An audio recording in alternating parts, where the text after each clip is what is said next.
Well, hello, hello, hello, hello, hello, CNC brothers and Hey. sisters. It's Garrett and Kate, and it's Wednesday. We get to hang out again, and Kate and I Yes. are last minute rushing to get ourselves set up tonight. Woo. I, We got here by the yeah, skin of our teeth.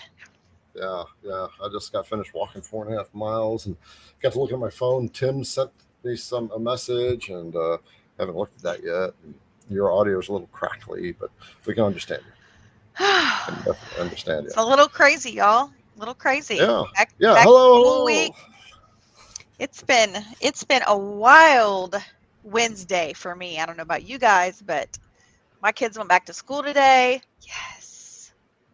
Praise the Woo! Party Lord. time. Party time. I was like standing out Yeah. at the bus stop with a mimosa, like, peace. All right. Peace Welcome be to with Wednesday peace be night. with you. Yeah. So Kate's feeling natural high. Welcome to Wednesday night. We're going to talk CNC router talk and hang out with our brothers and sisters and watch you guys chew the fat in the background too while I get my microphone in the right place here instead of in the front of my face like that. And let's say hello, Kate, to some of our All right, we've got Tim sisters Nutt. aboard. He beat everybody tonight for the first place comment. Welcome, Tim. All right, let's see. We've got Ari Schrader back. He says, love the show and all the great help. I'm so glad Yes. you are loving that. I'm so glad. All right, so we've got a question from him. We will scale back to that, I promise. Let's see. We've got Chris, Jack in the shop, 21 minutes. All right. Let's see. We've got Guy. Tim's back. Let's see who else we've got. We've got a lot of good combo going on here. Oh, Dion's here. Hello, Of hello, Mike. course. Yeah, Dan. Guy? Yep. Michael is here from Boston. Hey, my husband is in Boston right now. So we were Oh, trying you to do guys need to go out and have a drink.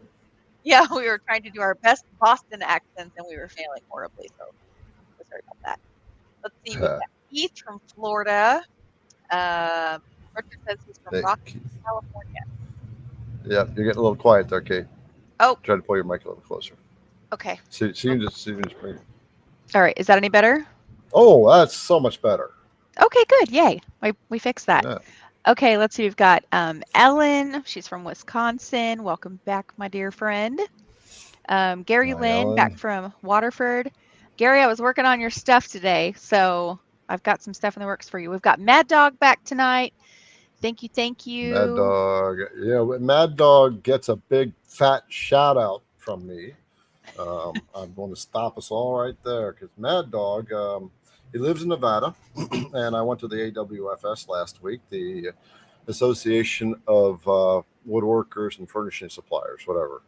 Very And cool. I tell you, that was one hell of a show, right? I mean, we're talking like thousands of vendors. Well, Yeah. going there, I needed a camera person, right?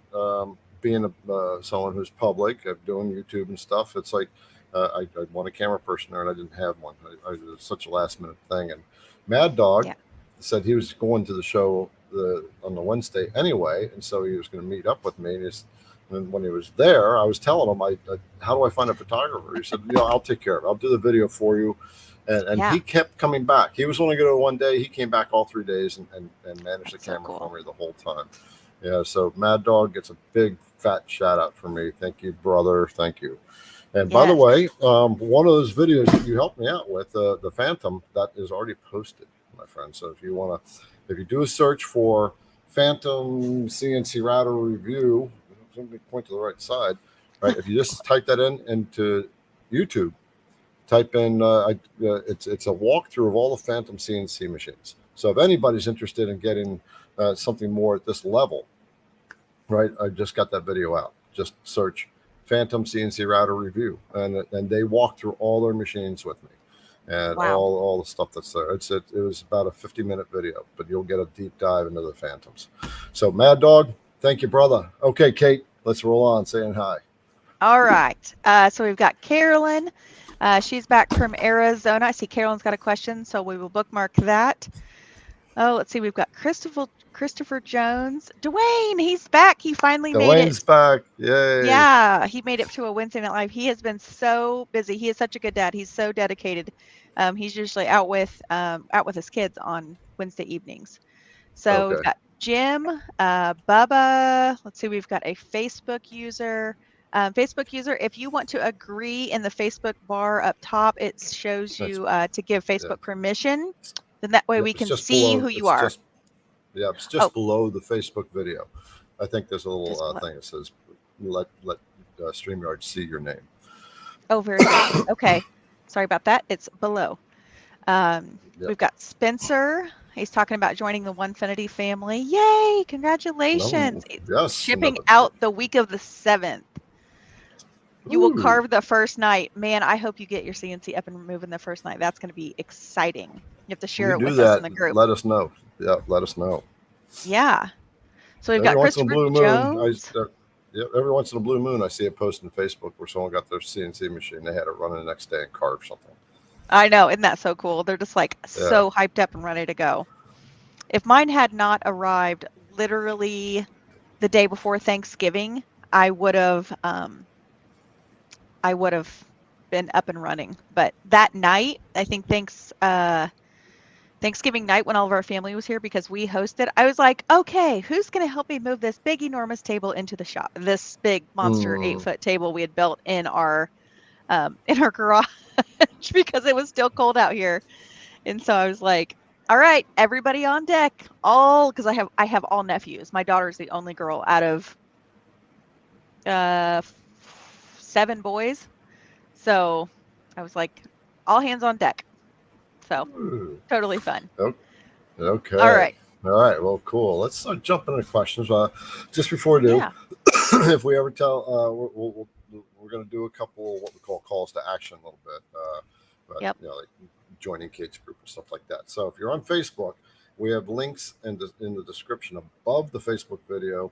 And then in YouTube, it's just below the YouTube video. There'll be a little sentence, the description where if you're on a cell phone, you click the word more and the description will open up.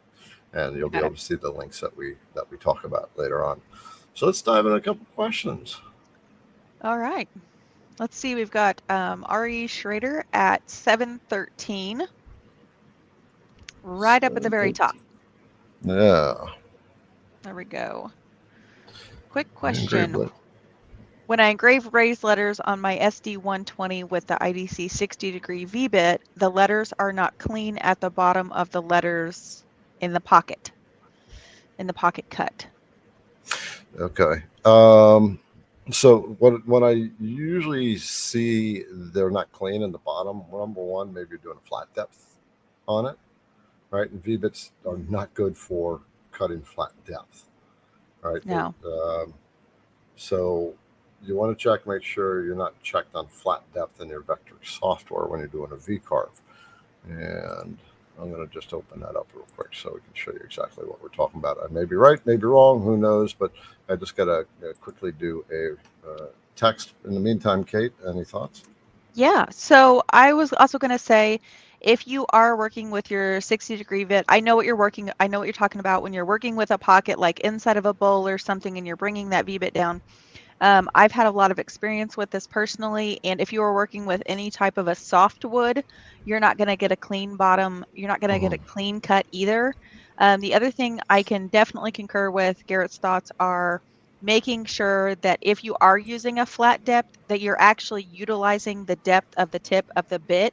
So don't put it at like, 0.0 like 7 if you're doing something with a 60-degree V. If you want to have more of a cleaner bottom, I would maybe suggest using the 90-degree V-bit. So then that way when it plunges down into the wood, you're really getting a little bit of a wider bit if you want a shallower depth. So that would be my advice on, Yeah. And working.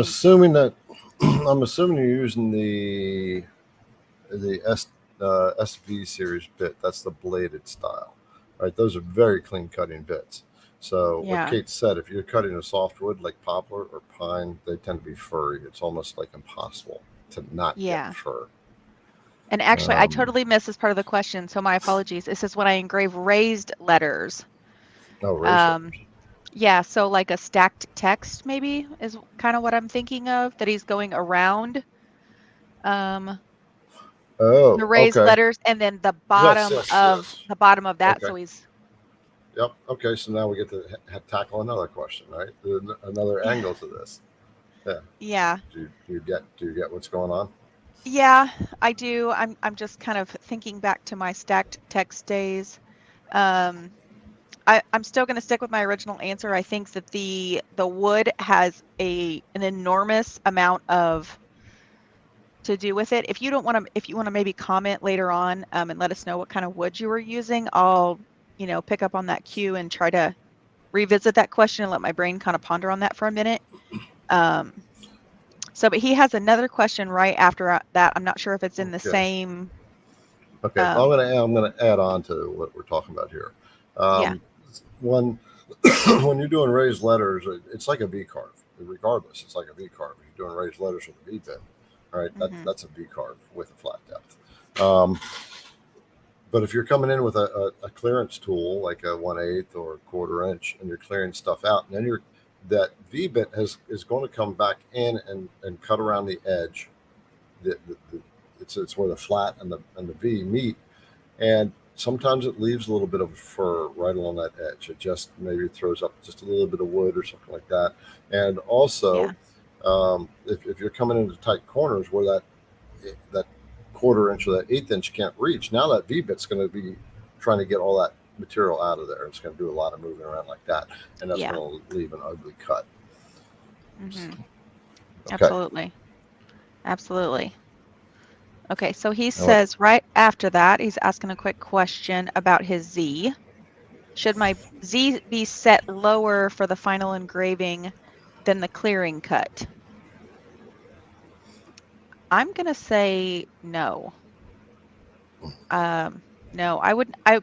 Your Z, I mean, with a V bit, they're a little bit tricky, but I mean, you could do like a final pass on an end mill, like in your setting in the edit passage. That's when you want to use your end mills and use that um, final pass. But with a V bit, it's just so hard because if you do set it lower, what it's going to happen is that V bit's just going to dig in deeper, and then you're just going to have almost like a profile around what you're trying to work on, and that's going to be the exact opposite of what you're wanting to do.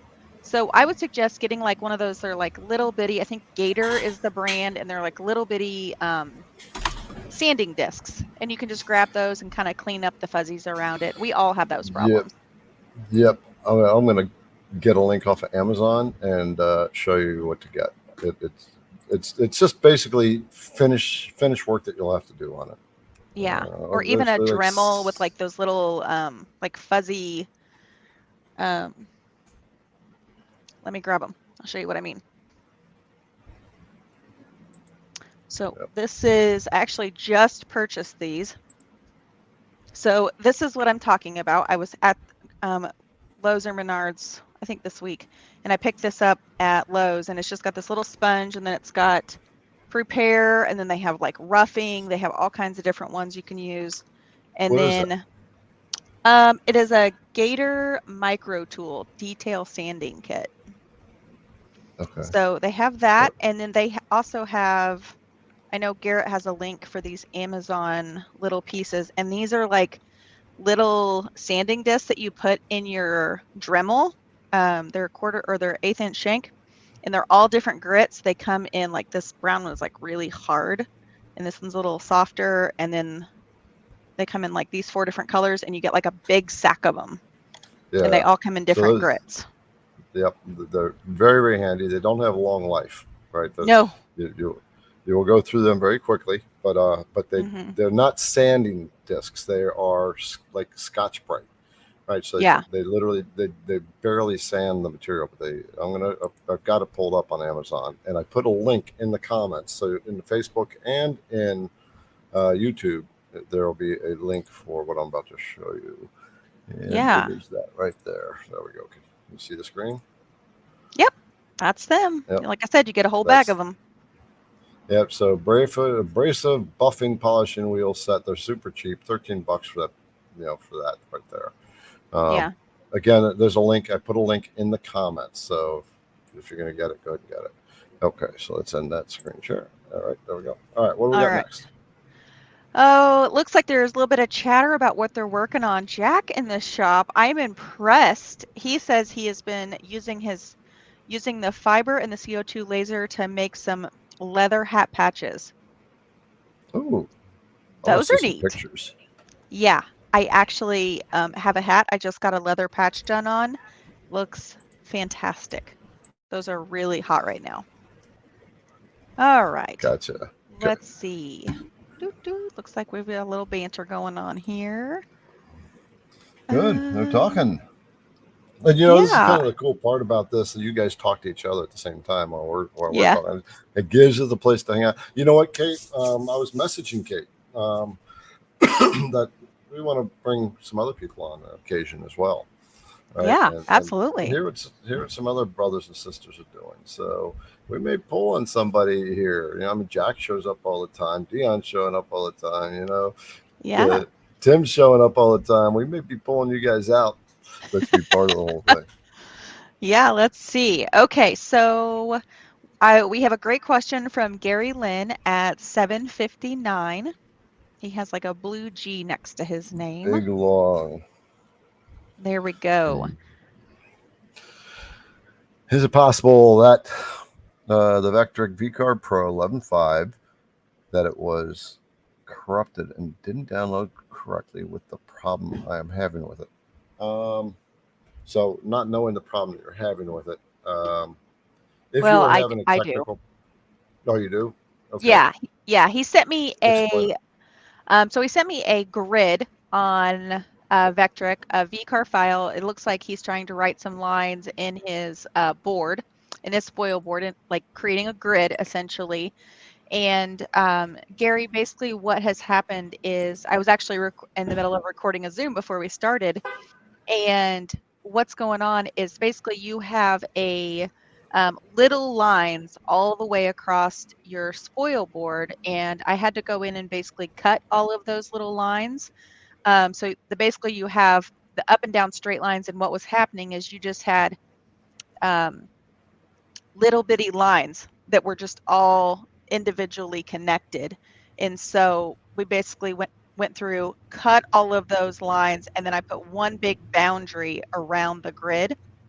And that's how, when you highlight the whole thing, it cuts it. But like I said, I've got a Zoom file for you. I'm going to be sending it to you sending it your way probably tomorrow morning. So, Okay, but he was having some problems. It's kind of like a node join form, all the little bitty pieces, connect the dots, if you will. Yep. Some of the issues that we end up having in Vectric that we, when we're new and we don't know the software, things can come up that that we just don't get. We got to reach out for help.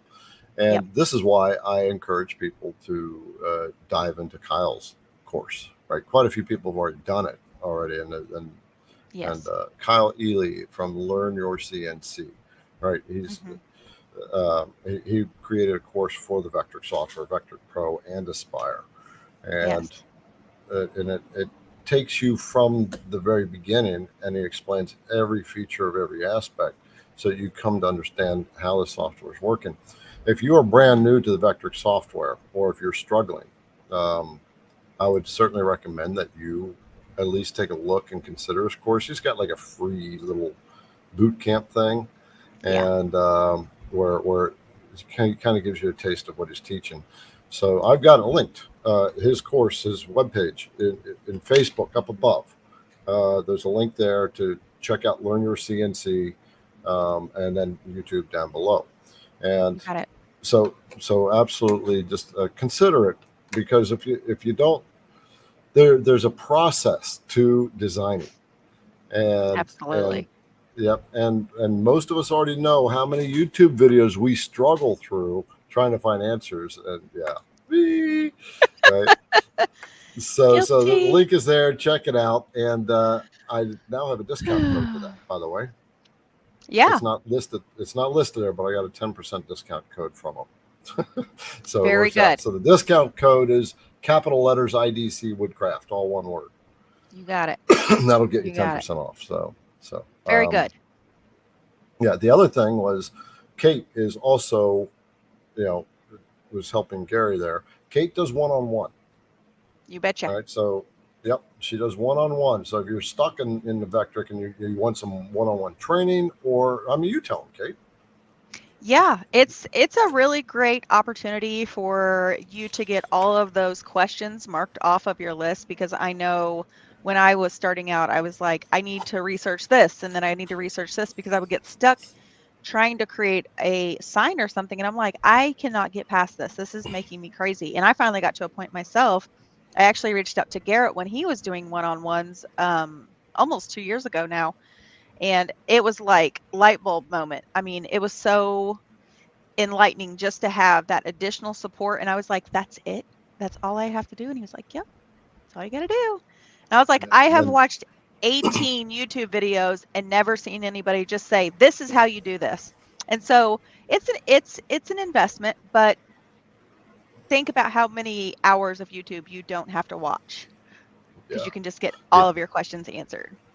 Yeah, and for anyone who has done a one-on-one with Kate already, share that in the comments of what your takeaway, what the difference is for you when you're doing a one-on-one versus trying to figure this stuff out on your own on YouTube.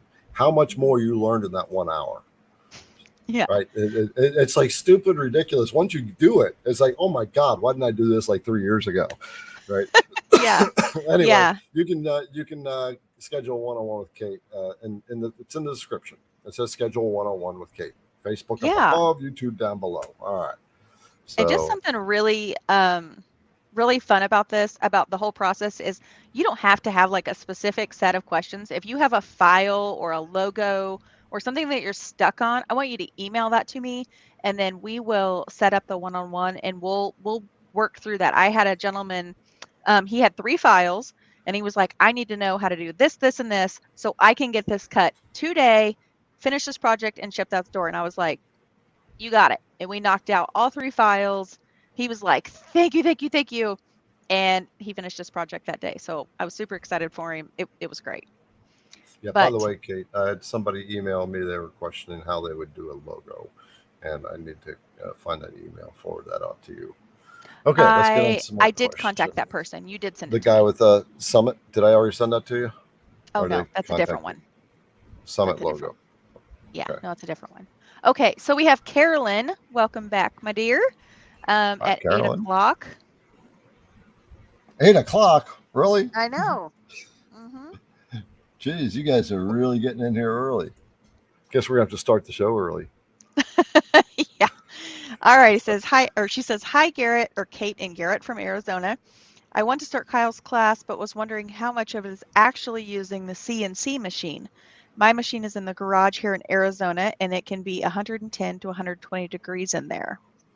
I think I saw your comment about this in the women's group about like what some of the ladies were doing to help combat the temperature in their shops. And I really think Garrett would be more equipped to do this. That was one of the reasons we built my shop the way that we did, because I've got air conditioning and heat. So I was like, I don't know what to do, but yours is not temperature controlled, or maybe it is. Yeah, I don't know. Every time I visited, you've had the doors open, so I don't know. Yeah, to her question, the course is learning the software. It's not really driving your CNC machine. It's learning the ins and outs of the software. So, not much of it is with CNC machine at all. Yeah. So you'll be able to go through most of it in the comfy of your AC. Yeah, and I think Carolyn has I think she has a long mill, if I'm not mistaken. But I think what she was wanting to know is, or I think a few people were wanting to know actually, how do some of you that don't have temperature controlled shops, how do you guys like do that in the wintertime? How do you combat that in the summertime when it's like, like Carolyn, it's 110, 120 degrees out there, and like that has to affect your machine. And I don't know. I She's mean, in Arizona, so it's if she's in southern Arizona, it's extremely dry there. so but does the I, heat bother the machine? I don't. Well, it's going to overheat the machine if you're using it a lot, right? It's going to get a lot hotter, a lot faster. Yeah. It's easier to warm Okay. a place up than it is to cool it down. Mm, All right. that's true. So I know that most people who don't have the air conditioned shops, they just don't go. And the ones They that don't don't use have it. heat in their shops, they don't go when it's the season is not what's the word? Acclimated. The te- yeah, the temperature doesn't work for them.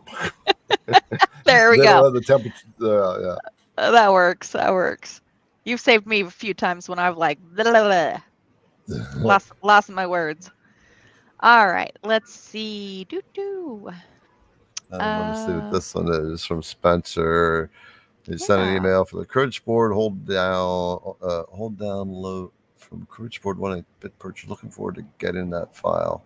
Okay, yeah. If you send an email asking for the file, I'm assuming. Okay, then yep.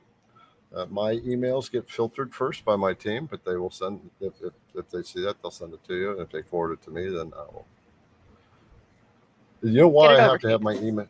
Why I have to have my emails filtered first? Because I get so much junk mail. It is insane now. You know Yeah. the I get so many companies like these Chinese little laser companies. They all it's the funniest emails too. They'll the Chinese when they don't have a good translation, right? They use the word dear. They think that means friend. They'll say hi dear.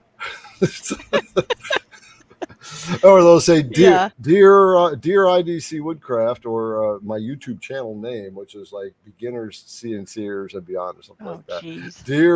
It's like, oh my god. And then they'll say, yeah, we really like your channel and we think you'd be a perfect fit for us. And then they send me something that has to do with cement work or something like that. Right? It's so much junk mail. Yeah. I was So I have to have that cleaned up. I kind of had to chuckle a little bit because you forwarded me an email about a vendor and they were like, "We've noticed you do a lot of epoxy work on your channel," and they had emailed it to Garrett, and I was like, "He doesn't do any epoxy work. Like, what are you, Right. what are you crazy people thinking?" Yeah. So, All they do, they're just fishing. They're throwing. It's bad business practice, and that's a sign of business desperation, right? This is one of the things that if you're in yeah, CNC business, you don't go out and try to.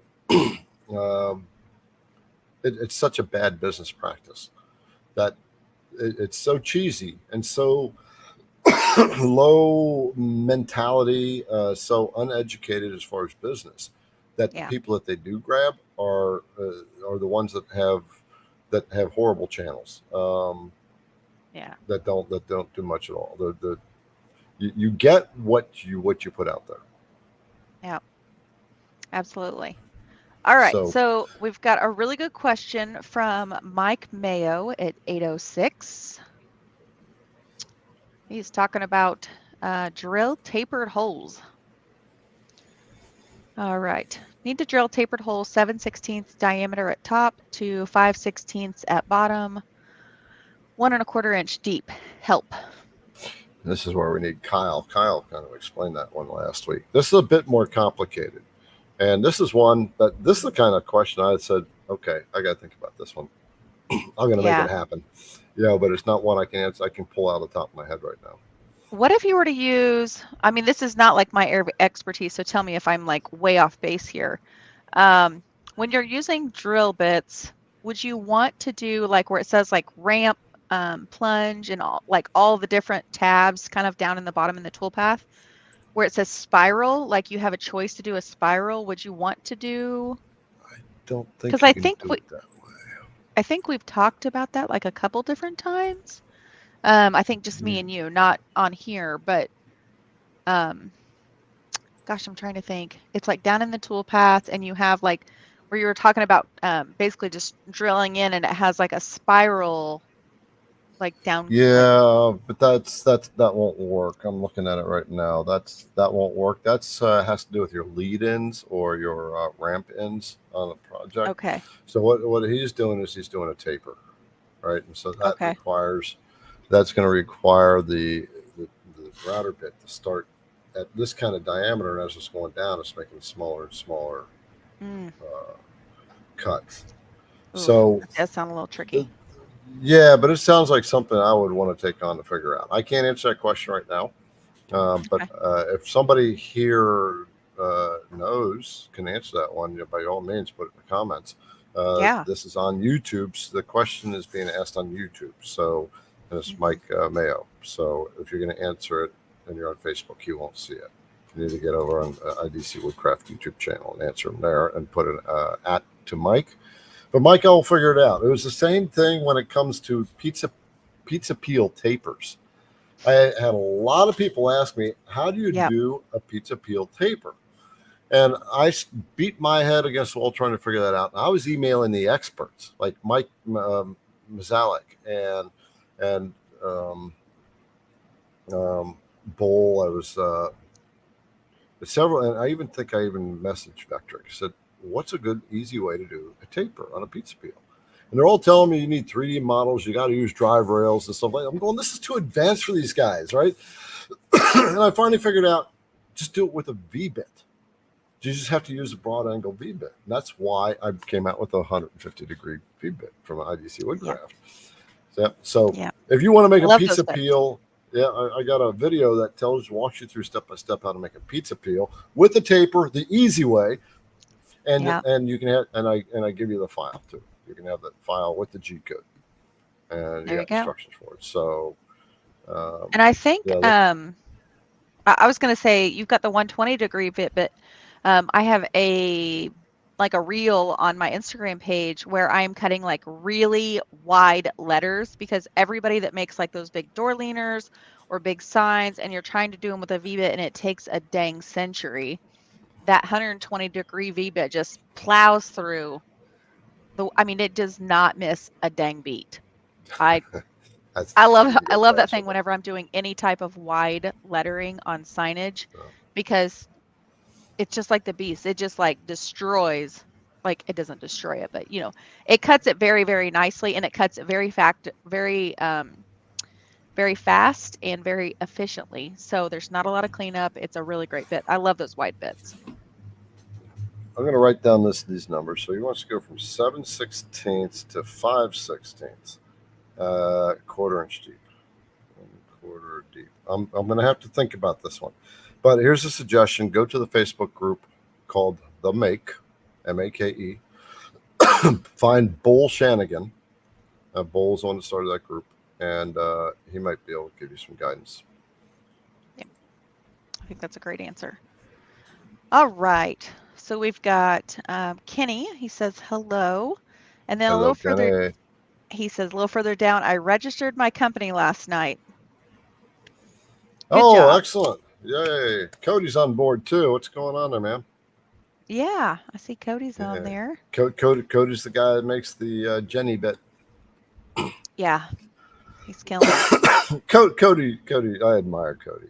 He's one of those ones that takes the big leap off the big high dive without any water in the pool, trusting that there's going to be water in the pool when he gets down there. He has great faith, which is very admirable. Yeah. All right, so let's see.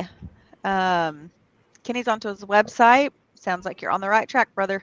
You're working one step at a time, and that's exactly what you need to be doing. Yeah. So Mark is talking about the beast. Says, like the beast, it cuts on butter on walnut. Yes. Like butter. Yes. The beast, yeah, the beast is that new router bit that I brought out. Yeah, when you're not trying to break your router, it's fabulous. I'm kind of like, sorry guys, I'm kind of like chuckling because I'm like, being my woman brain, I'm skimming the questions and I see Chris and he he was emailing me earlier this week because I released a video about the Makita router versus the Beast. And on the very end of the video, if you make it all the way through, there's like this little blooper where literally the Beast goes like into the wood, it overpowers it and it kicks it back out. And then it comes way back out and it goes, and it literally just like eats half of my clamp, like just destroys it. And so Chris was That was like, aluminum clamp. Yeah. yeah, yeah. And it was like, Chris was like, that clamp better make an appearance. And he better, be signed by the beast. And I was like, oh my, I was like, yes, destroyed. I'm like, it's still usable, but we'll get there. Oh my gosh, So Chris, that I have was no what. idea. I laughed so hard. So that's what his question is. What does a clamp and the beast look like when the beast hits it? Oh my gosh, I don't That even sounds like know. that Hold sounds on, like a joke question. What do you yeah, get when you cross a beast and a clamp? yeah. Well, you still Well, have a beast. Put it that way. yes, yes. Well, it's so it hit the aluminum clamp, but it kind of ate it, and then it also ate the back of the back of the clamp off, like just ridiculous. Yeah. It So this is. what we're talking about is a video that Kate put on her channel. That she was doing a comparison with Makita against the beast, Yes. and the beast clearly won. Yes. Now I It will also tell beat your you. clamps too. Yeah. Yes, Go ahead. it did. So I wanna say something about that video because I got a lot of comments about people using brad nails. And I want you to know the reason I did not use the brad nail. So I used CA glue and tape, and I did it the whole width of the board, and I used 4 clamps, and I ran my speeds 100, 150. 100, 150, and I had 200. I didn't even make it to 200. I barely made it through 150. But the reason I didn't use brad nails on my hardwood was kind of intentional a little bit. So I was really worried that I was going to like burn up my router, if you will, because if that sucker had been there and it had gone through it, I don't know. I was a little nervous that I was just going to like totally destroy my router, and I really didn't want to. So I don't know, but I am like my interest has been piqued as far as using brad nails and running it at a little bit more conservative speeds, like what, maybe like 100. What did I run it at? I ran it at 100 Well, inches per minute at 26,000 at 1 inch deep, and it did fabulous. So I don't know, maybe like 120, 130, maybe like one. I'm thinking like 120. What do you guys yeah. think? What do you think I should try it at? I don't know. It's a beast, No, she's literally. asking. She's putting it out there. What should she do? How should she push the beast? How hard? Yeah, But you've already found a limit with the Makita. yeah, You yeah, can only go so fast, otherwise the Makita bogs down. So Ken yeah. had sent me an email, and he said here he was wondering about spreading text apart, and his email. Okay. Yeah, so that's one way of getting to me, huh? By telling me right up front. There you go. So Do you have his Vectric open? email is. I do, but wait, he said one of the videos showed how to separate the letters of text that had overlapped when making them into a curve. I can make them get closer together, but not spread them apart. Can you show this again? Okay, so it's actually really simple. It's just a press of a button. Mm-hmm. All right, so let me share Vectric. I think it's like, is it control? I can't ever remember unless I'm doing it. I think it's like control space bar and then shift and then the arrows. So let's cancel that. What is that? Okay. So you see the text? You see the text that says text? Yep, I see it. You're good. Okay. All right. So we use the spread tool, right? You have the two T's. One under create vectors is a T, and then there's a T in a box, and then there's a arrow with an ABC next to it. So when you just click, oops, did I get the right one? No. Nope, yep, there you go. Yeah. Oh, there. Okay. I had to select the text. Number one, if you want the text to come closer together, all you do is bring the cursor somewhere in between the text. It's going to come together. You just click your left mouse button. Mm-hmm. If you want it to spread apart, you hit your shift button, and it'll shift. All right. Control makes it go faster. It makes it jump a lot more. Yep. If you hit Control Shift, then it goes apart faster. So it's Shift will make it go apart. Not only any keyboard buttons down, and you click, it'll make it come together. And this same application is for text on a curve as well. Yeah, same thing as with text on a curve. So, but the trick is you just got to find that sweet spot in between each letter. Like you see the letters here, they are kind of slanted. And so there's sweet spots. Sometimes there's just a sweet spot you got to find between the letters. Yeah. And I like to tell people too, especially because I'm like a perfectionist when it comes to my letter spacing and things like that. As a sign maker, like it is like my number one pet peeve when I see people make signs and then the spacing is like further apart on the T than it is like you were saying, like the T and the E and the X, like the spacing in between.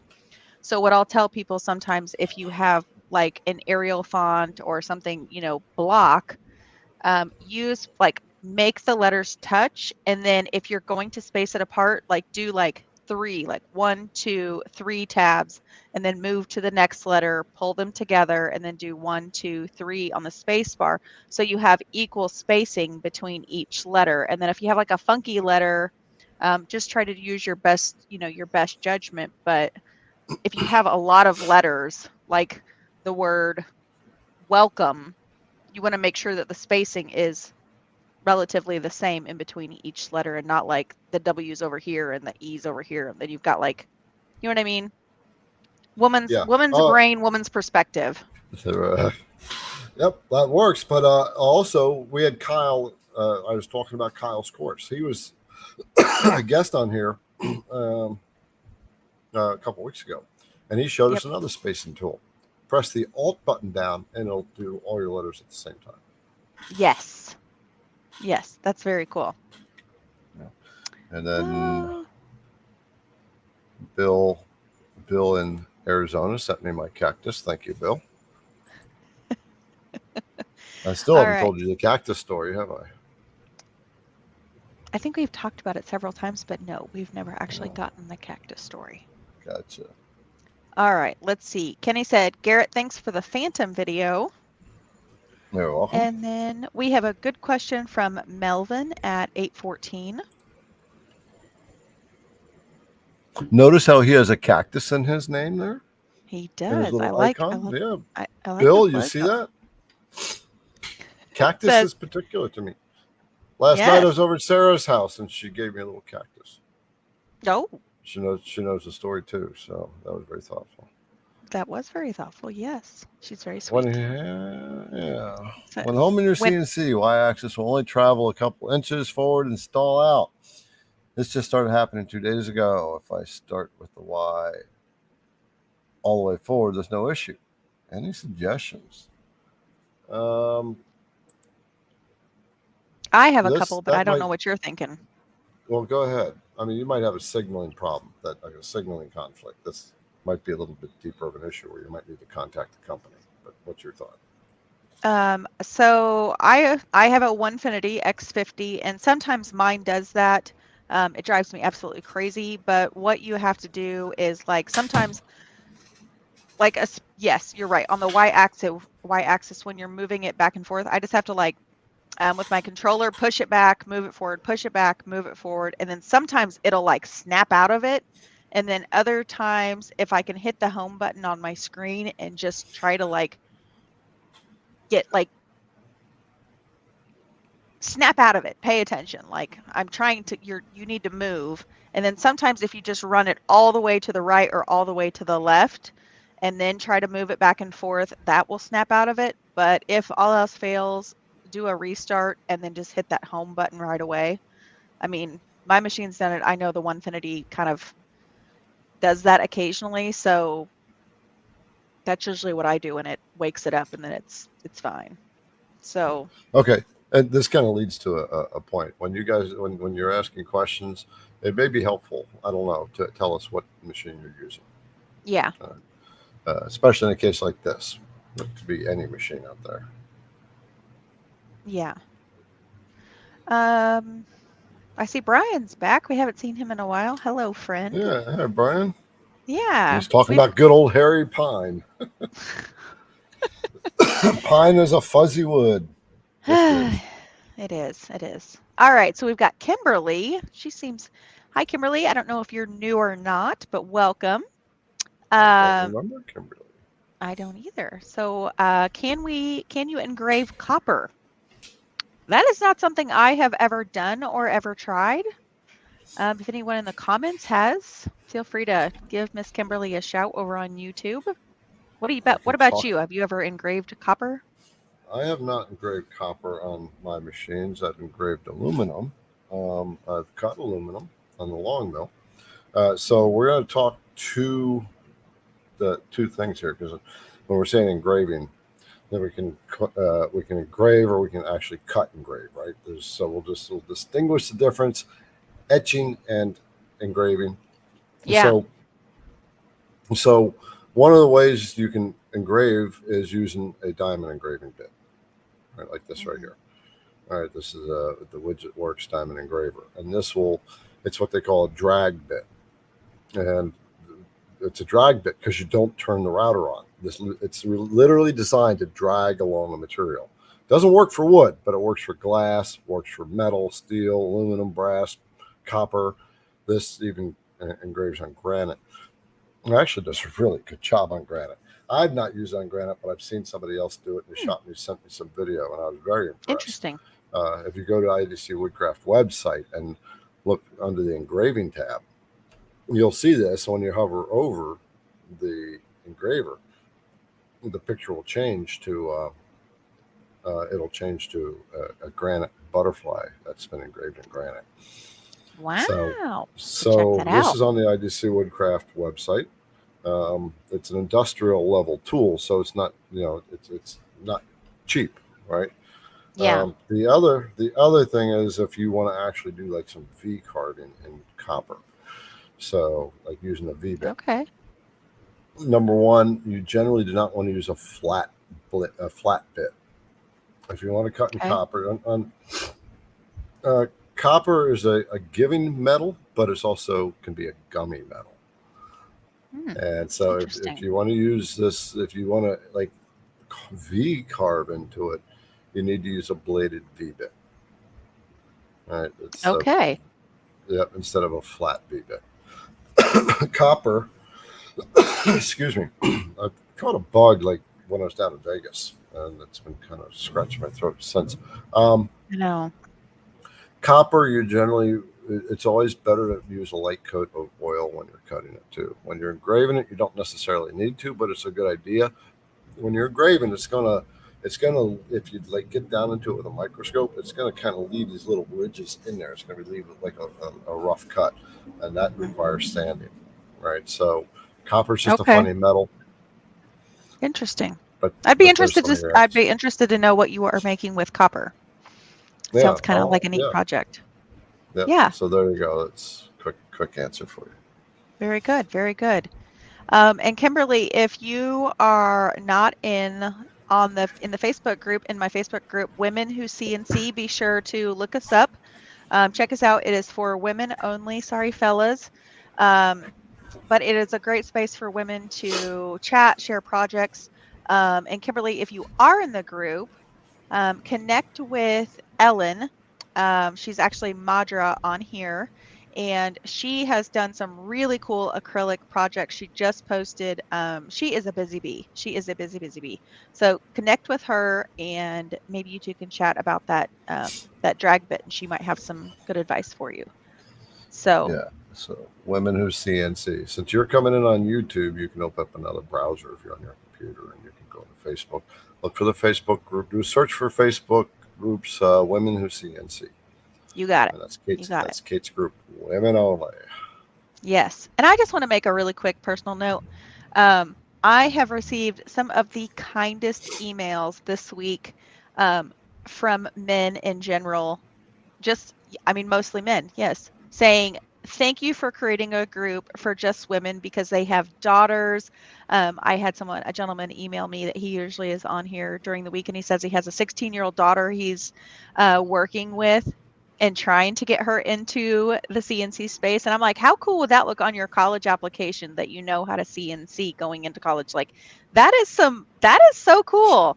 And I've had so many awesome emails just coming in. So I just want to say thank you for that. I love that support. It means the world to me to know that you guys are, you know, dads of like multiple daughters and wives, and you're trying to spend some family time and you want to bring them into this space, but they need somewhere to go and learn without just being like completely overwhelmed at looking at these groups and some of the questions. Because I know as a female, when I was in the when I went into the Onefinity group, I was looking at some of the questions and I'm just like deer in headlights. I was like, how am I ever going to figure this out? This is nuts.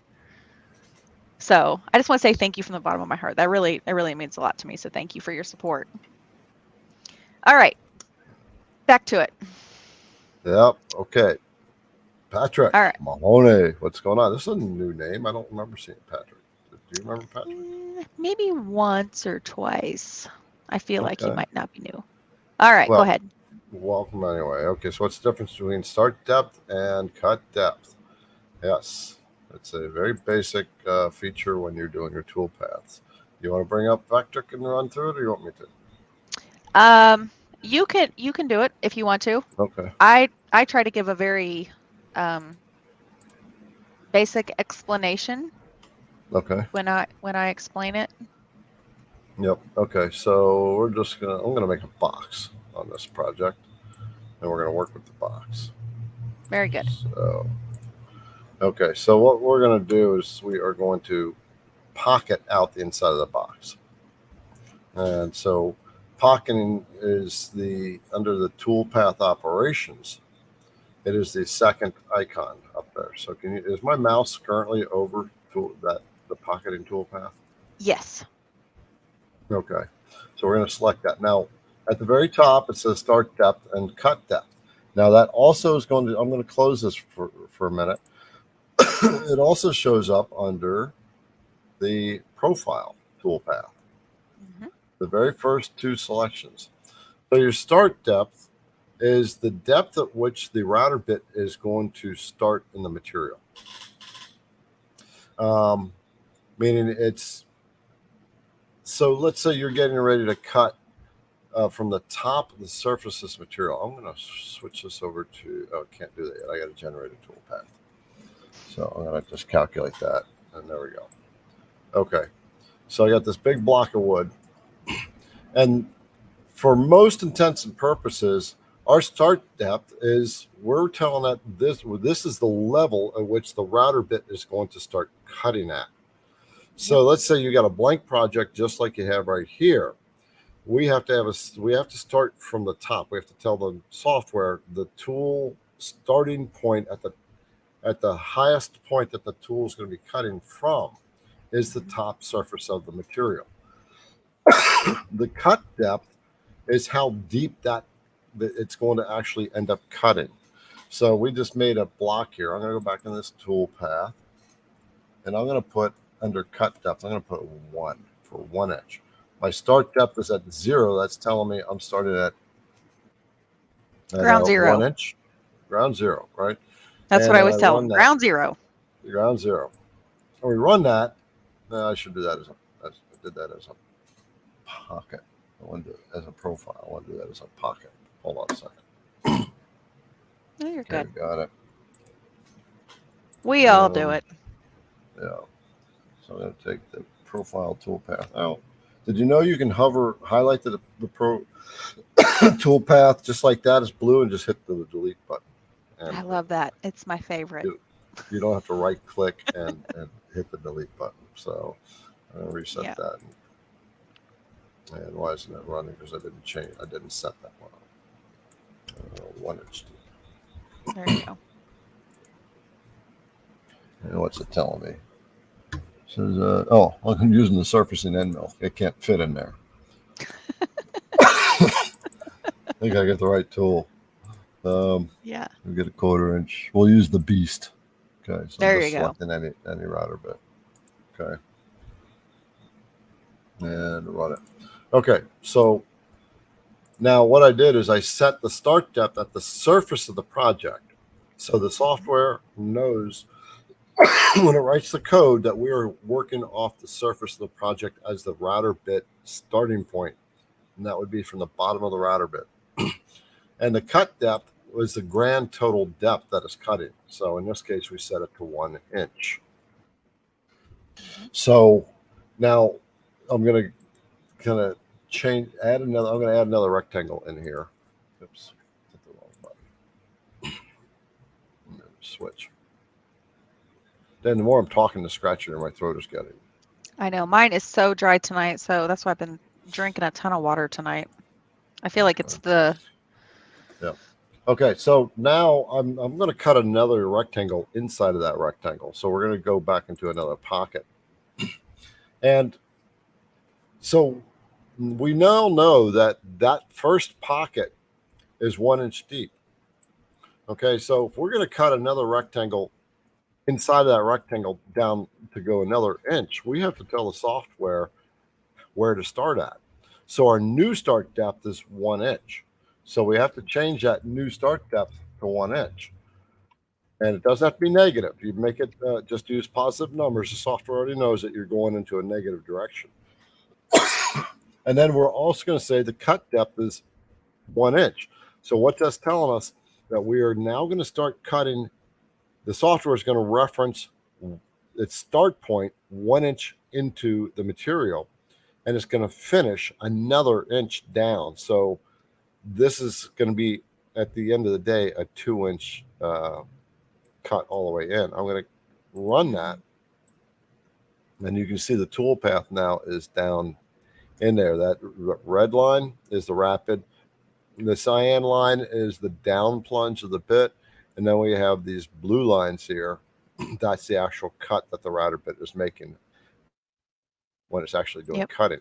And so if we run that, so now the software knew that it was starting at 1 inch down and it's going to cut another inch into the material.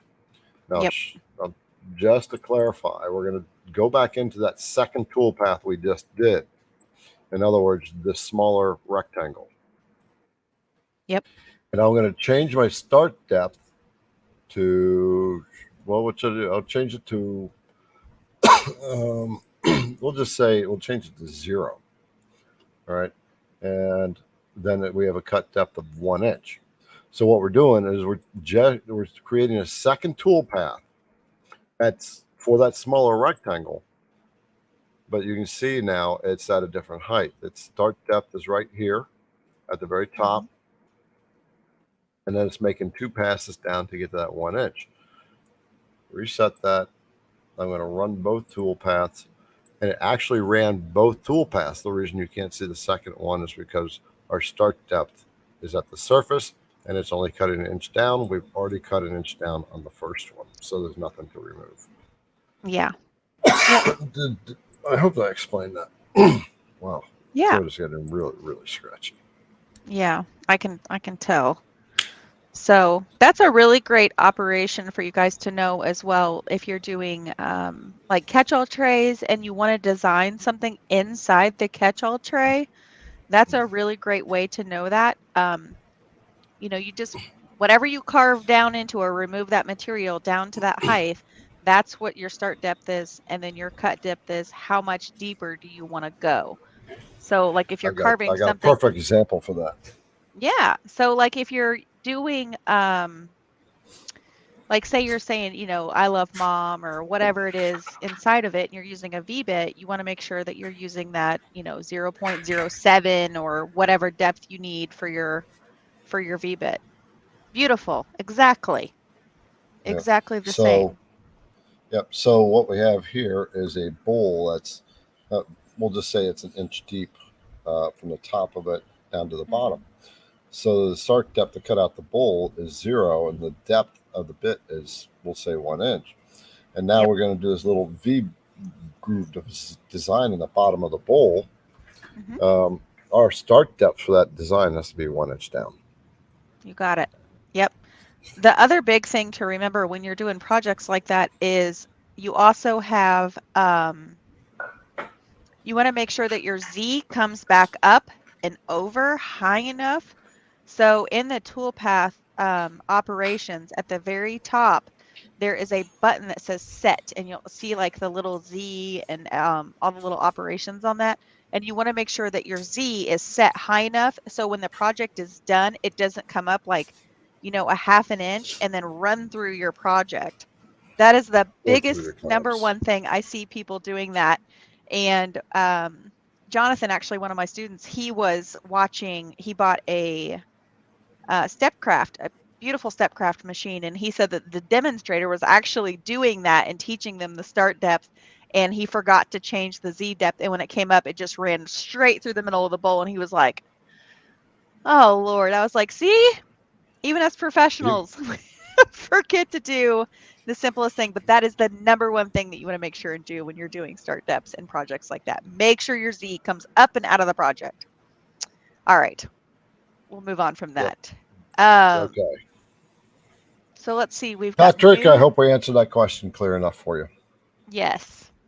New Outlook at 822. He says, I got a chance to use the bit this weekend, and it's amazing how much and how fast it chewed through a large pocket.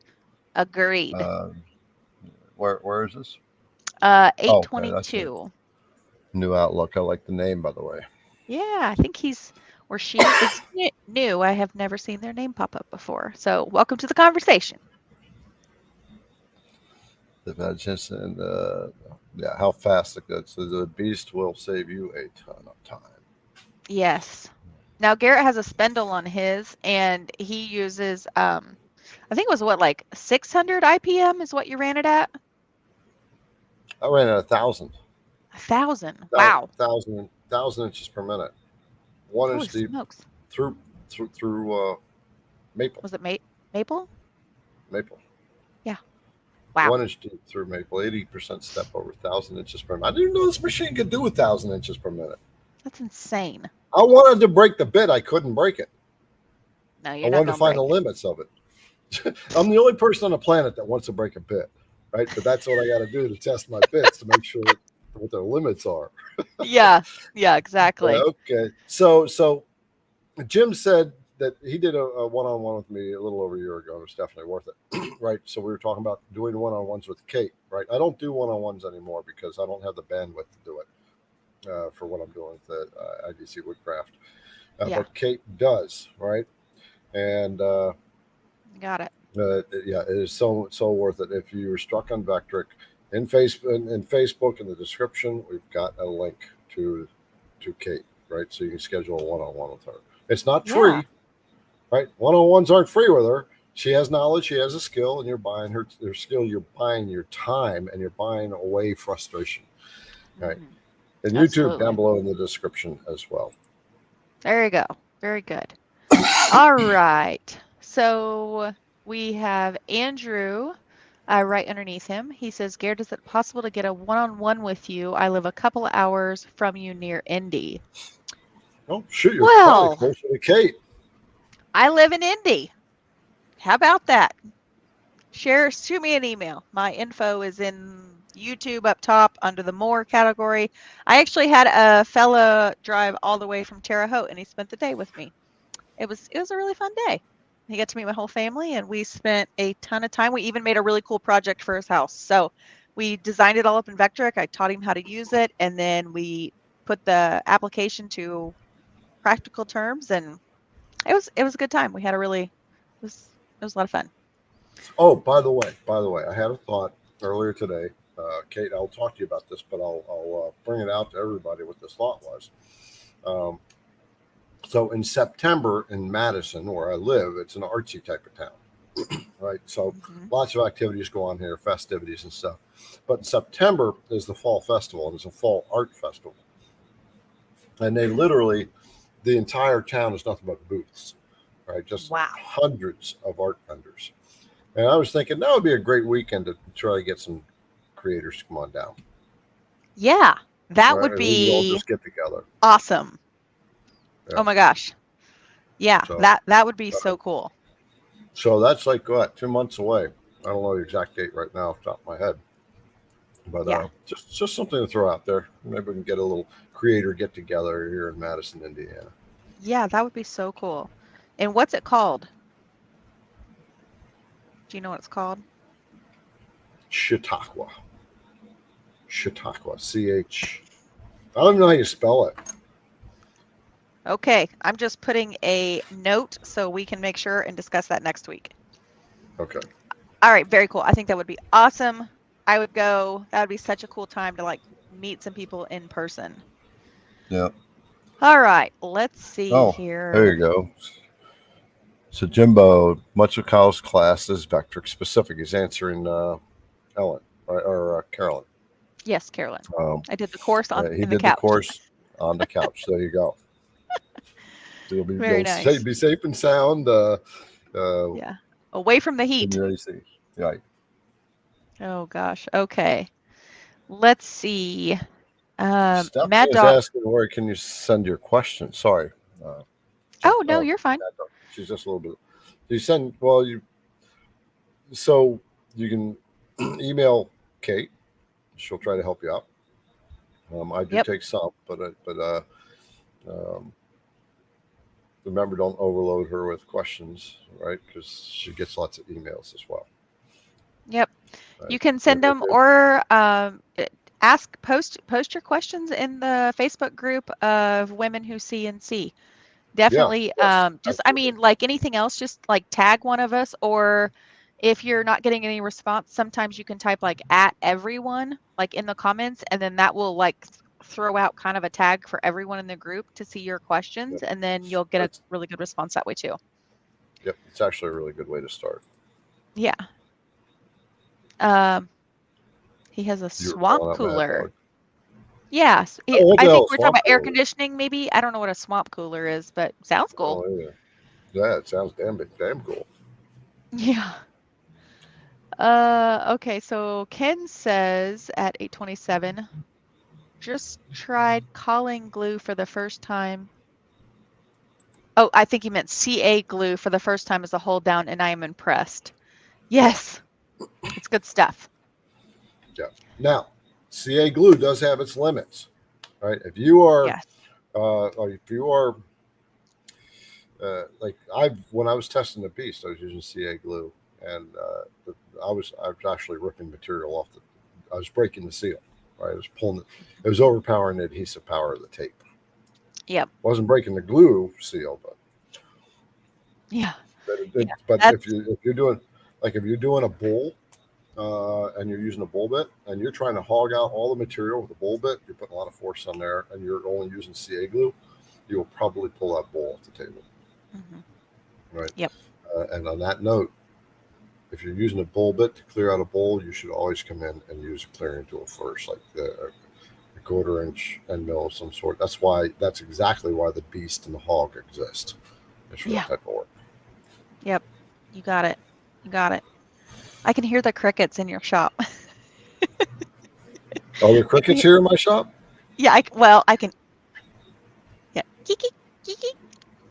I think that's what people were commenting on last week too, is they could hear the crickets. It's cool. I mean, it sounds like it just, crickets are sounds of summer. Yeah, unfortunately, I don't hear them anymore. No, that's okay. I'll hear them for you. If I put on my hearing aids, I'll be able to hear them. There you go. Either way. You got headphones on. It's kind of a pain to do that. Mm-hmm. Okay, so let's see. Chris was saying, well, look here. I'm jealous of my friend Joshua here. He says, watching this week from a boat near St. Thomas with one of my sons and other Boy Scouts. Well, we are just jealous as jelly over here, Mr. Joshua. That sounds amazing. Oh, yeah. St. Thomas is beautiful. Yeah, watching CNC stuff on a boat. I mean, is your CNC machine, if your router on the boat? I mean, are we going to take it to that level, brother? Goals. All right. Oh, hey, I wanted to put like a quick little bit in your guys' ears or in your brains. So I am talking with the high school. We have a really cool like CNC entrepreneurs class in my daughter's high school, and I wanted to teach them about CNC machines. Do you guys know of any like machine that would be really good to like pick up, take in, and like show them how to use it on Vectric. Like what would be like a good CNC? Because all throughout the year they have all these like really cool, it's kind of like a craft fair, but it's for like people that do like vinyl work, and they do like sublimation with t-shirts, and they do all of these like different things for kids to get into, kind of like mechanics and or like cosmetologists and all these different features. And I was like, how cool would that be to like get into a CNC space? But I don't know what kind of CNC would be like somewhat portable that I could like, put on my little carton, drag in with me. You think maybe like a Bob's or like an X tool, or what would be good for that? All right, throw it in the comments. What do you think? I know. I'm asking you guys a question now. Tables are turned here. How do you feel about those apples? Yeah. What's going on here? All right, let's see. Tim says Tim Nut 827. He's talking about having an AC window unit for the winter, and I use space heaters with a kerosene heater for backup. Very nice. There you go. Very nice. All right, let's see. Spencer saying about using filters for emails. Yes, I know we use them. Okay. There are some emails that are next to impossible to stop. It's so hard to stop. Yeah. I've had to look on YouTube to stop Russian emails. I had to tell, I couldn't filter it at all. No matter what I did, I couldn't stop these Russian emails from coming to me. I finally had to go to some kind of plugin so it recognized it was Russian language. Oh, geez. That That's sounds weird. intense. All right. Let's see. Raven had a really good suggestion for Carolyn. He said, I installed a mini HVAC system in Arizona. I needed that. Mini HVAC system. Yeah, like Oh, heating, ventilating, AC mini unit. Yeah. yeah, so like I have mine right here. Like this is what's in my shop. This little Seville, I think that's what it's called. And it has its own unit for the whole shop. And it keeps it nice. One of our Facebook users is asking about, oh, sorry, missed that. That's okay. Well, it's just another Hoosier. Oh, nice. Yeah, Brian, he's close to you. Where's Campbellsburg? I have no idea. Southern Indiana. Small town. What was the question? One of our Facebook users at 831, they said, what is a pizza peel? Oh, I'll go get one. We're just all over the place tonight. We're just going to like hop up and... In the meantime, keep everybody busy, Kate. There we go. Is yours. Oh, boy. Okay. All right. So while Garrett's getting the pizza peel, there is a great video he has on YouTube about it, and he's actually making it's like a tray, kind of like a pizza, like think of like old brick oven where they like put the pizza in the oven. It has that big handle, but it has that tapered edge, so the pizza actually slides off of it. That's what he's talking about using. So he has he made it with the 150-degree V-bit that he has. So it's really a cool project, but he walks you through the entire process on YouTube. Oh boy, there it is, live and in person. Yeah, but to the pizza peeler's a big ass paddle. That's what I was thinking. Yeah, that's pizza peel. See how it's got that tapered edge on it, and that's what that 150-degree V-bit does, because it is so wide. Yeah. It's pretty cool. So you can look on YouTube how to make a pizza peel, and then in the description, this is free. If you're on the CNC Insiders list, you eventually get an email that gives you this. Yeah. So, CNC Insiders is my email list, where it's you get emails that talk about that give you tips along the way, like how to prevent fires with your CNC router. You know, All kinds of good stuff. all kinds of stuff. But and occasionally get an email that says here's a file. Right, about once a month you'll get an email, and the pizza peel is one of them. But you can just go straight to that video, and down in the bottom of the video in the description there's a link where you can download it. You got it. You got it. But CNC Insiders is my email list, and that's where when I can get discounts on things, often I will, when I work with a company and they're willing to give me a discount, they reserve it only for my email list. Right? They won't let me do it publicly. Yeah. And other companies will say you can give a discount, but we'll give you. I ask them for two of them then, right? They want to give me a public discount. I say, well, okay, I got the CNC Insiders. Can you double the discount for them? Right? So you'll get other discounts that I've got worked up through the CNC Insiders email list. If you want to join that, then again, it's in the links in the description. So Facebook up above, YouTube down below in the description. Join CNC Insiders. If not, just do a search on Google for CNC Insiders. You'll find it. Very cool. Very cool. And it's on the IDC Woodcraft website. And by the way, we'll just get this one out of the way. The database for your router bits, they're free from IDC Woodcraft, right? Go to idcwoodcraft.com. Right at the top says database downloads. Got it for Vectric, Fusion, Carbide, and Carveco. So all of the above. The entire arsenal of IDC Woodcraft bits. Now, once in a while, I get people asking me, well, what about the Amana 45328? Well, I don't sell the Amana 45328, but you can, if it's a 1/4-inch down cutter and mine's a 1/4-inch down cutter, you can pretty much go with those numbers. You got it. Yep. All right. So we have a really in-depth question. I will let you take this one since this is directed at you and how you want to handle this one. So Mike King at 832. We got to rock and roll. We're only at 832 and it's 9:16. I know. I was just looking at that too. Okay. All right. Word to the wise. Word to the wise. If you want to get your questions answered, you're going to have to jump in early. Yep. All right. He says, do you design the bits or have them manufactured by a third party, or do you have a manufacturing operation as well? I am not a tool making company. I'm an education company. Now, the way this works, so when I get a bit or an idea for a bit, I will get a standard tool from a company. First, I want to test what they come off their production, right?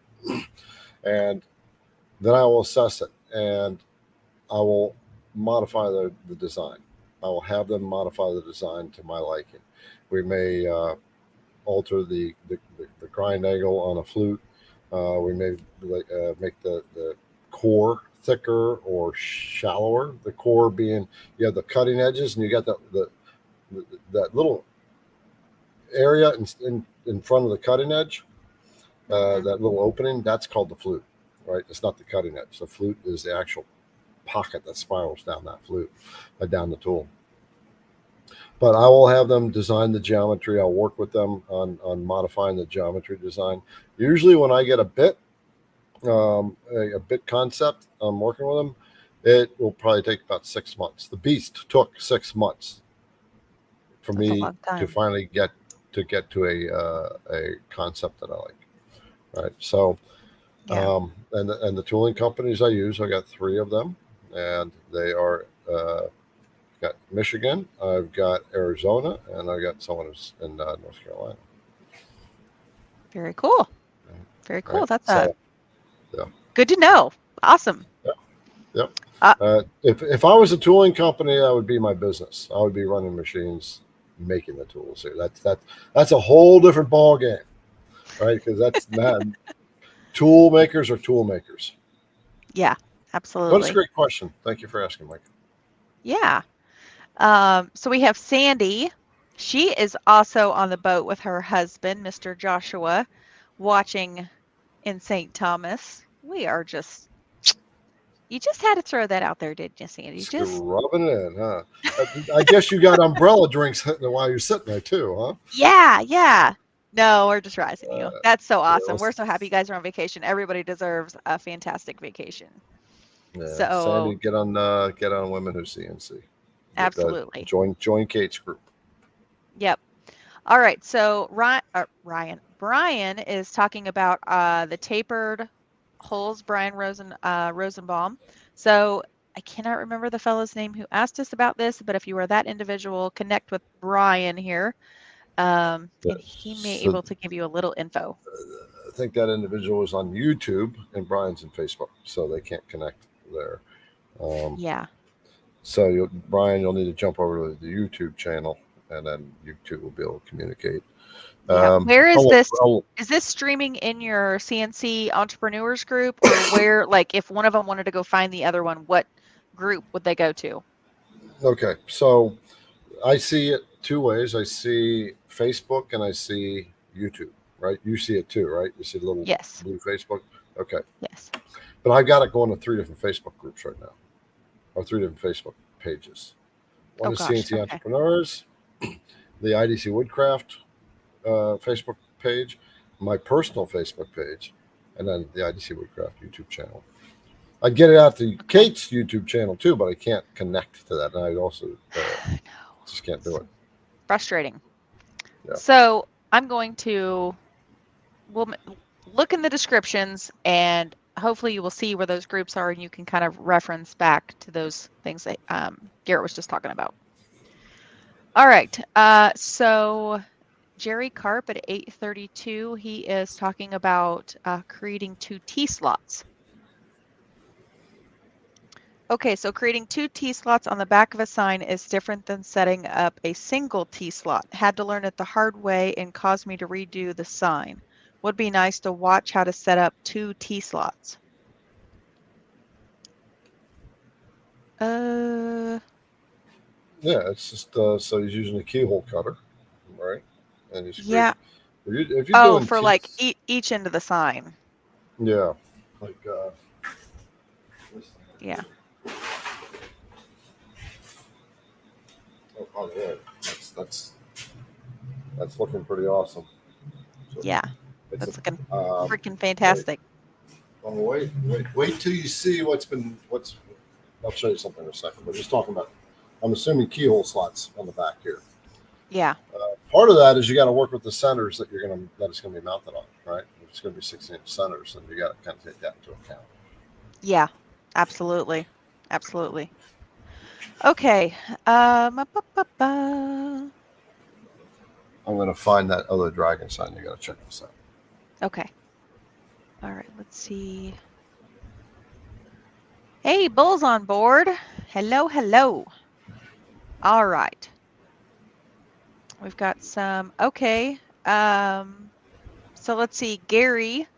Hey, Gary. He's asking me a question. What you got there?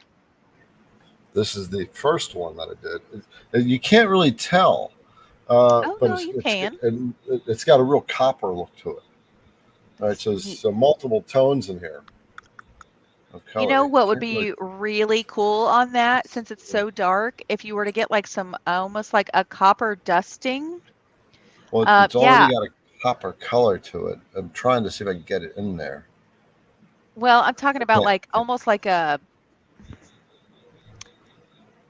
gold soft like dusting, like where you would like basically highlight like parts of the dragons to really make them pop, so it would almost kind of look like it was patinaed. Oh, okay.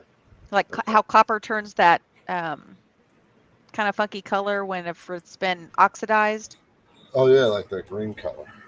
Yeah, I don't know that I would go the green color, but that's kind of like the effect that I'm thinking of when like doing that, to like kind of highlight, like take like a brush and kind of dust like a copper goldish color over those dragons. Ooh, that would be really pretty. Okay, let's try that. Might have to try that. Okay. By the way, hello, Bull. I didn't see his name, but I'm trusting you that he's here. I did. All right, so I see Gary Lynn. He popped up a question. He said this question is for Kate at 8:34.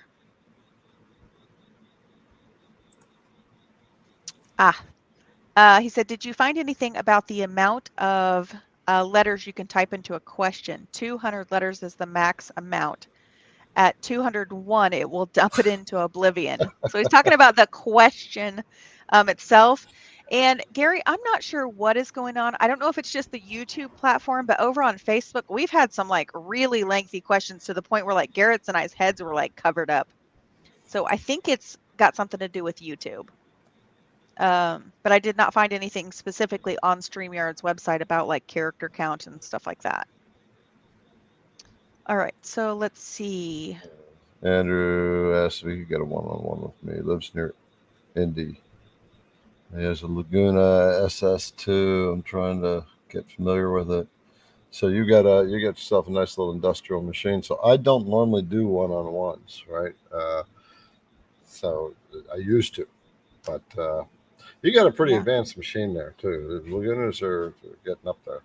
I saw a lot of Lagunas. I stopped doing one-on-ones because they are there's so much going on in my business now. By the way, I'm still hiring for my administrative coordinator, right? And I'm also going to hire a general assistant too. I was hiring for that before, and then I stopped because the administrative coordinator. I've got a video guy that's started now.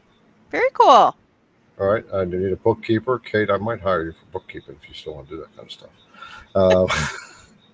We'll have to talk about that. Laguna would be definitely cool, fun to play with. I'm not sure what the control system is on that. But, yeah, that's a big machine. That's cool. Yeah. Yeah.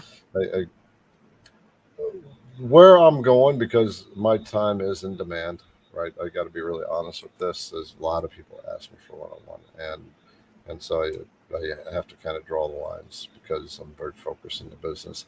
I'm very tempted with the Laguna. I'm very tempted to go up there and that's a neat machine. Yeah. I can see why he wants to talk with you, because that, I mean, like well, way more about. I used to run the big industrial CNCs. Yeah. Machines I can see I can see why he would want to chat with you about that. That's that would be a cool conversation. Yeah. Okay. Well, I was watching the Laguna run up at the show, and they had it rapiding on an 8-foot table, and things like, I'm really fast. It's got a beefy machine there. I bet. Let's see. Okay. Jimbo says at 8:36, the beast scared me when it dug in and moved along like nothing. I thought my CNC went rogue, but it was just the beast going full depth in one pass. I love it. Yeah, it does, because you kind of look at it and you're like, oh, this is not going to go well. And then it goes well, and you're like, oh, awesome. All right, so Jack in the shop, he says, Kate, 250 inches per minute. Jack, go watch my video on my channel about the YouTube, I just released it, the Makita versus the Beast. I could not get past 150 inches per minute. The problem was it was stalling a router. She has a Makita trim router. The trim router does not have the power to get up that. No. And you were running full RPM almost too. Mm-hmm. Yeah, I had it at about 27,000 RPMs. So, okay, Michael. Yep, there you go. Mark Lindsay shows how the tapered holes, not sure which video. Okay. Mark Lindsay's a great teacher on YouTube. Bull Shanigan, if you're on here, there's a video for you to make, brother. There you go. Make a video, teach people how to do it. All right. I'm going to figure it out, but there's a way to do it. Ken Hodges said thank you for answering his question about the start depth.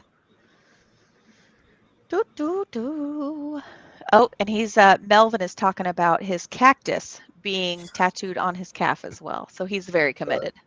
He's another cactus. Oh, he does have the 150 journeyman. So the issue with his stall was the exact same like what I have. Okay. So, yep. All right. So it looks like Carolyn, and we've got some. They're talking at their. Okay, so here you go. This is a shout out just for Carolyn. Okay, she's doing a call to all CNC users in Arizona, right? Where about in Arizona are you? So anybody who's here from Arizona, put your hand up.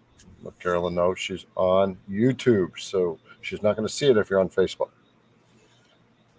There you go. So YouTube on the IDC Woodcraft YouTube channel. We are at Okay. 9:29, Kate. I know we're like almost right on track. We've had a lot of chatter, but oh crap! It's like every time I sorry, every time I scroll down, I'm like, oh man, we're getting close, and then it's like, whoop, like I have like a bajillion more questions. Okay, Oh, it looks like let's. Carolyn. We're way behind. I mean, the next message is Carolyn's found somebody, right?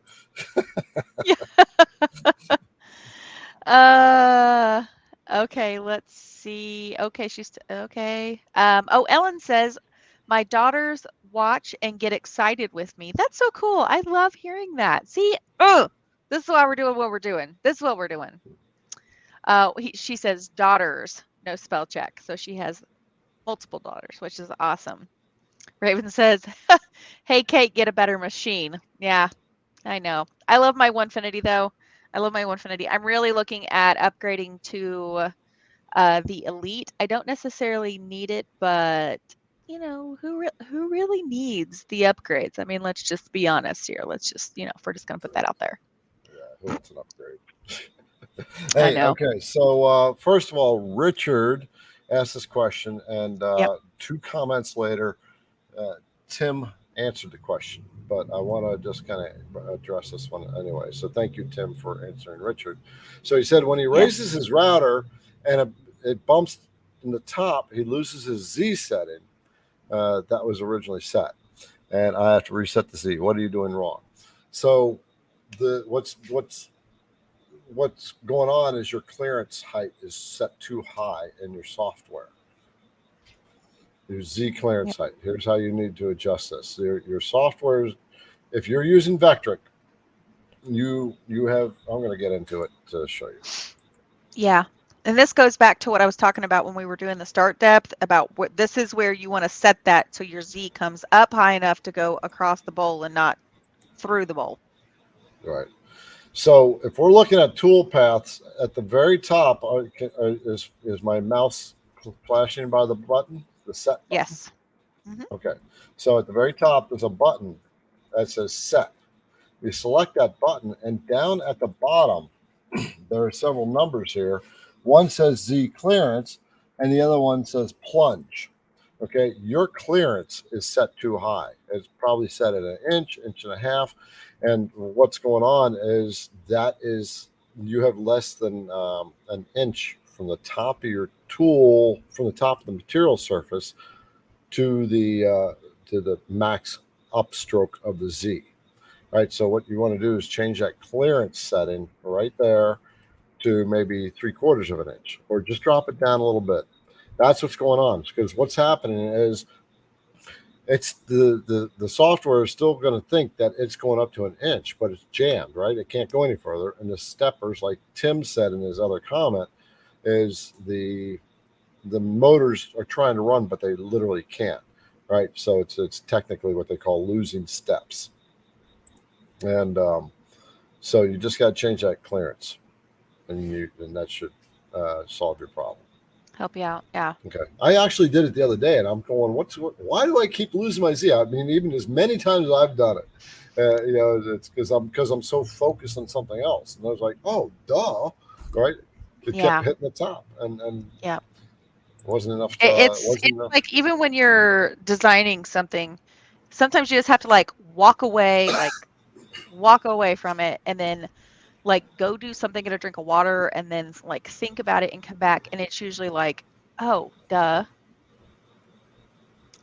So a couple of people were asking about your coupon code, and then Keith was very generous to answer Daryl's question about your code for Kyle Eli's learnyourcnc.com Vectric course, not for Vectric like the software. It's for Learn Your CNC program. That is what the coupon not for the Vectric software. No. Yeah, Vectric does not do discounts. Period. Yeah. You'll never find a discount code with the Vectric software. But for Kyle's Learn Your CNC, my code, you have to use the link though. That link that I provided, it appeared in Facebook up there or YouTube down there. And the link, the code is IDC Woodcraft, all capital letters, one word. There you go. No spaces. All right, Um, Kate. We do a couple more and then we'll bug out. Okay. Chris asked a question about the Beast. I'm not sure what he's talking about, the 12 horsepower machine in the Vegas show video. Yeah, that would have been Well, cool. You first, should have taken that with you. where are we? Oh, I'm so sorry. 903. 903. Okay, you're ahead of me. Oh, okay. I wonder how fast the Beast would go in that 12 horsepower machine at the Vegas show. Yeah. Well, so, okay. He's talking about the Phantom in the video that I created. So, Okay. I was videotaped Phantom, these machines here. And I took their dealer and we walked with Nick and we walked from machine to machine, starting with this one, which is the lower, their base model almost. Okay. And we talked about everything, right? So this has a 6 horsepower spindle on it, and then you go up to 12 horsepower spindle, and their top dog has 16 horsepower spindle. So Nice. we're doing this with a 6 horse. The 12 horse it has a max rapid of 1,600 inches per minute, right? So I would be willing to test the Beast at that feed rate. Yeah. That's very cool. Very cool. Looks like, I'm not sure if Pablo said I'm not sure. I don't know if he meant to say aloha. I'm not sure. I'm at 9:05, but hello. Welcome. Andrew said, sorry, Kate, I didn't know where you lived. No worries, friend. No worries at all. But if you ever do want to hook up and just chat CNC or whatever, give me a shout. Always happy to help her talk. That's your legacy. Maybe you can play with a Laguna. Yeah. By the way, I got to tell you, I saw the Legacy machine down there too, and I was really, and I interviewed him, so I'm working on that video, and I was really impressed with what he has done with his machine, with his machine concepts. He has learned over the years to incorporate so many things into that machine. As far as he has a 4th axis, and he set it up so you can index it at a tilt. That's cool. Yep, he's got it set up so it has what I forget the name, where most CNCs are flat, right? And you're cutting like that. He's got a thing set up so you can clamp on the side like that, a quick rig, and you can pivot it. So you're doing like chair legs or something like that, and you want to pocket up the chair legs. He's got all kinds of cool stuff on that machine. I'll what machine is that again? A Legacy? That's Legacy. Legacy. Wow. Okay, cool. I'm gonna have to look at it. I'm like super curious now. All right. So I see a couple comments here. Thank you for answering my question about my little portable CNC. Tim says at 911, a cheap 3018 machine would work great. Has 1/8 inch shaft for bits and is less than 20 pounds complete. I don't know what is a 3018. It's a desktop. Okay, but like what brand? It's time. I'm not going here. I'll leave that. That's why I'm like, I'll have to look. I'll have to look it up. I'll look it up. Or maybe it's a lot. Tim can throw a comment in there and let me know. Yeah. Okay. Oh yeah. So Keith said the same thing. Kate, I've used a 3018 Pro with Vectric and UGS as a controller. Okay. I'm gonna have to look into this. Jimbo says. Yes. All right, go ahead. Go ahead. Oh, I was just gonna say. Jimbo said he would use a long mill 12 by 30 for school. That'd be cool. Yeah. Well, hello. Yeah, well, you don't know anybody that has a deal in with long mill, do you? I mean, I can't think of anybody. Yeah, well, I don't have a deal with them, but You know what I mean. You know what I mean. I only got a couple long mills, though. Yeah, but yeah. But if you buy through my link, yes, I will get a little bit of a there you go. Because I make so many videos for them. There's a question real quick. Having big issues using Carveco. Can you suggest another program? Kate, should we do it together? 3, 2, 1. Vectric. Right. Vectric, brother. Vectric. Has anything and everything you could want. Yep. Yeah. So the V carve, and if you get it, I have links. I have links for all this kind of stuff, and I've managed to work things, so I get a little bit of pocket change for all the stuff that I do. Right. So most of my YouTube videos in the description is a link, and you buy it through Longbill, I will get a little bit of a commission off of that. If you buy it directly from Vectric, I don't see anything. Vectric just, I met them finally at the show, right? And Yeah. and That's so yeah, cool. what I got, yeah, it was very cool. What I get is thank you for teaching everybody. That's it, right? That's just the way they are. That's pretty cool. Right, right. But it was definitely cool. I'll be releasing a video that I interviewed them as well. Okay. You got Well, lots of interviews going on. Oh yeah, I interviewed Shop Saber, Shop Bot. Who else? Another one,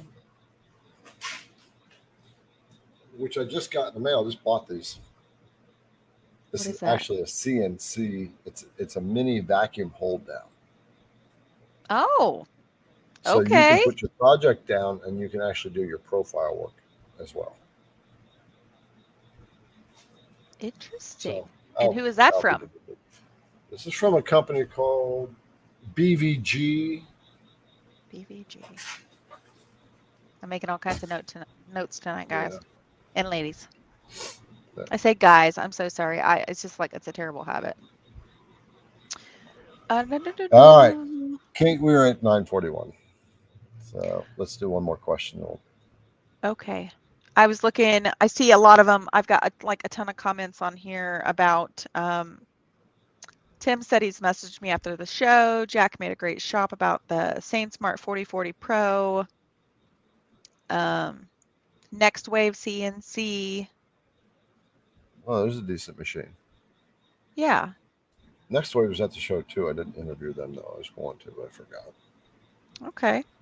Yeah, I'll go back and look at the comments after we end the live, and I will definitely check out all these machines. Thank you guys so much for all of your input. This is really, really awesome because I think it would be cool to even do like a YouTube video about, you know, teaching these kids how to do this and see if there's any interest out there. Because I really feel like as a mom, there's just not like they took away shop class, they took away home ec, they took away all of these like life basic skills that kids need. And they just don't have them. So I love that our teacher in our school has this CNC or not CNC entrepreneurs class that he teaches. It's like a 4-year class. I mean, they get everything from bookkeeping to, you know, all of like Word, all the cool things that like you need to run a business. So, and plus he does like special things. So I just love him, Mr. Rund. He's such a cool teacher. He really is. And he loves what he does. And it's just, he's a cool dude. So thank you for giving me all the info. I'm going to look all these up. But I think that's it. I think that's it. We have here. Yeah. Yeah. Katie, right? Yep. Katie, enjoyed watching for the first time tonight. Welcome, Katie. Yes, welcome. She says she Machine bought was her gathering dust for 10 years. Now retired. It's got to come out. So got to face that dragon now. Very cool. Very cool. We've got a lot of thank yous, so that's really awesome. Oh, man. Oh, Chris is so funny. He says, Kate, you don't need an upgrade until you have it. Whew, that's the truth. That is the truth. All right. Well, let's call it a night, Kate. Yes. Yep. We've been so we're here for an hour and 40 minutes, and brothers and sisters, always enjoy sharing this time with you. Absolutely. And the thing we're really enjoying, we've talked about this a couple of times, is the more we're doing this, the more you guys are talking to each other, right? And that's what this is all about. This is about creating a community, the brotherhood, the sisterhood, and you got it. And helping each other, right? And this is the favorite part, that we've got other people helping each other now. Yep, making those connections, making new friends, growing the community. I think it's fantastic. Yeah. All right. We will see you guys next Wednesday at 8 p.m. right here on YouTube and Facebook. We'll see ya.